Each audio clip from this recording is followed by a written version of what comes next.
Dan di akhir-akhir ini, ya, di antara fitnah syaitan dari sisi sini yang kami lihat, yang terjadi adalah di mana syaitan datang membawakan seluruh alasan logis, juga kekhawatiran-kekhawatiran kepada kaum muslimin, membisik-bisikannya di hati kaum muslimin, yang dengan kekhawatiran ini kaum muslimin mulai beriman akhirnya kepada sesuatu yang tadinya dia kafir darinya. Kaum muslimin dengan bujukan tersebut mulai beriman kepada sedikit gaya demokrasi yang disebut pemilu.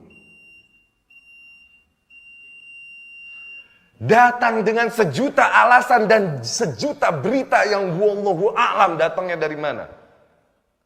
Yang penting pokoknya terhasut kaum muslimin dan tergeser ke kanan. Jangan dia bersabar dan bertahan di jalan itu. Karena apa? Kalau dia bersabar dan bertahan di jalan itu, sia-sia semua usaha mereka. Dan dengan waktu yang sangat singkat, kaum muslimin akan jaya.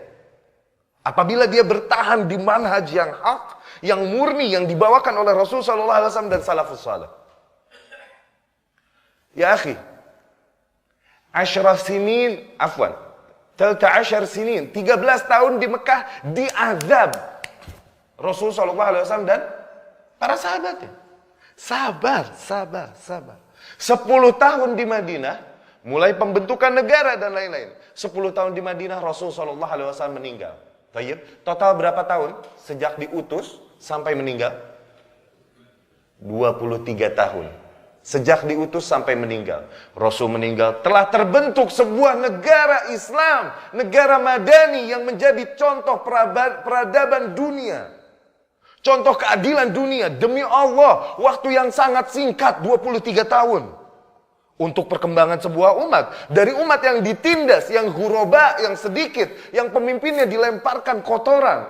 Apalagi pengikutnya, yang diazab, yang dibakar hidup-hidup, yang ditusuk duburnya, wanitanya. Dari kaum yang sedemikian lemah menjadi sebuah kaum yang menggetarkan dua kekuatan dunia ketika itu, Romawi dan Persia, dan berani mengutus surat kepada mereka. Aslim, taslam, masuklah kau ke dalam Islam. Kepada raja-raja Romawi dan Persia, Kayasirah, Kaisar dan Kisra. Masuk kau ke dalam Islam, niscaya kau akan selamat.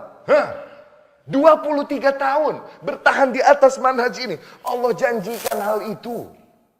In tasbiru wa tattaqu la yadurrukum kaiduhum syai'an. Apabila kau bersabar, bertakwa, maka makar mereka segimanapun, caleg manapun yang mereka deketin, gak bakalan berefek buruk bagimu. Datang syaitan membisikkan kepada kita, apabila kau tak menangkan suara dan mengikuti gaya kafir demokrasi ini, nanti suaramu justru akan diambil oleh kafir. Nanti yang akan menguasaimu adalah orang-orang kafir. Kata siapa? Sementara Allah janjikan apabila kalian beriman dan bertakwa, justru Allah berikan kuasa atas kalian. Apabila kita beriman, berakidah kuat dan tidak mendekati gaya-gaya kafir itu. Tayyib. Berdasarkan lillahi ta'ala, karena akidah kita wala dan bara kita kepada Allah. Kemudian apakah Allah akan jadikan justru penguasa kafir atas kita karena kita beriman dan bertakwa? Seburuk itukah pikiranmu tentang Allah?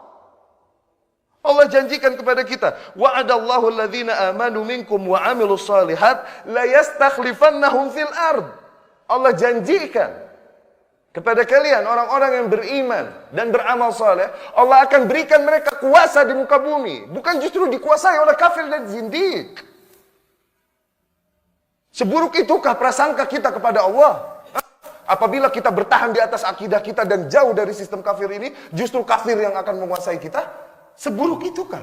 Allah akan berikan kuasa kepada kafir karena kita beriman, bertakwa, berwala dan bara? Mulailah jari-jari jahalah, orang-orang jahil menyebarkan berita-berita yang mengompor-ngompori kaum muslimin. Ya, wallahu alam itu berita dari mana?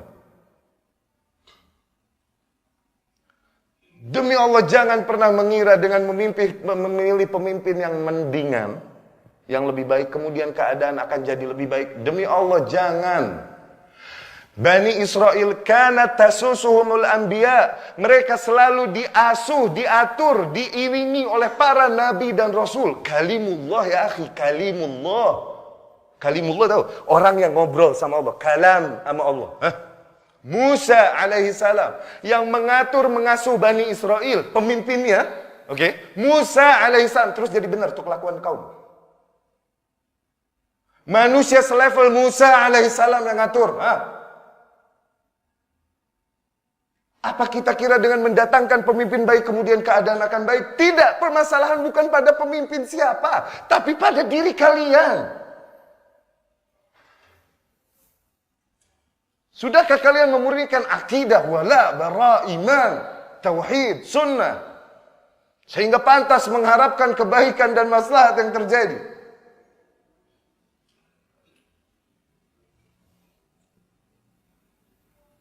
Hah. 23 tahun. Demi Allah, waktu yang sangat singkat dalam membentuk sebuah negara. Apabila bertahan di atas jalan yang diperintahkan oleh Allah Subhanahu wa taala. Dan mereka memang musuh-musuh Islam menginginkan kita untuk mengambil langkah-langkah tersebut. Langkah-langkah yang diajarkan kafir dari pemilihan suara, kampanye dan lain-lain. Itu yang diinginkan musuh Islam. Dikarenakan apa? Kalau kita bertahan pada kemurnian manhaj kita, kita menang. Mereka kalah. Wallahu alam gimana caranya ntar, urusan Allah mengatur semesta alam.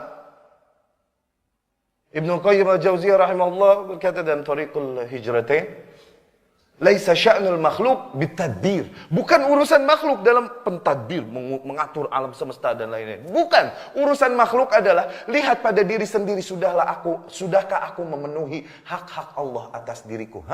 Dari tauhid, dari akidah, dari amal saleh, taat dan lain-lain. Itu. Jadi jangan pusingkan diri kita dengan hal-hal yang wallahu alam entah akan terjadi seperti apa. Kemudian the closest way to judge the future, cara paling dekat untuk menebak masa depan, ya ini masa depan gaib. Masa depan gaib. Tapi kalaupun mau menebak apa yang akan terjadi, itu apa? Dengan apa? By what we have suffered. Dengan apa yang pernah kita alami, pernah kita derita. Pernah nggak kita mengalami setelah suara yang kita kira mendingan menang, kemudian keadaan lebih baik? Dulu pemilu Masyumi menang. Suara yang lebih baik lah dibandingkan yang lain, komunis dan lain. Masyumi yang menang. Mendingan di negara. Habis kerusuhan, suara yang lebih baik yang kita kira mendingan yang menang. Ada 2 calon, 1 wanita, 1 lelaki. Yang lelaki ini membawa nama Islam. Katanya menang. Kemudian lebih baik negara kita? La. Ikhwanul Muslimin di Mesir menang. Kemudian lebih baik Mesir? Jangan pernah menyangka cara-cara kafiri akan mendatangkan maslahat padamu. Abadan. Itu bentuk akidah. Tadinya memilih atau tidak mungkin khilaf. Masalah memilih atau tidak. Namun ketika dengan memilih kau meyakini dengan itu kau akan mendatangkan kebaikan, berarti kau mulai meyakini adanya cara-cara demokrasi kafir yang akan mendatangkan kebaikan bagi dirimu. Atau minimal sedikit kebaikan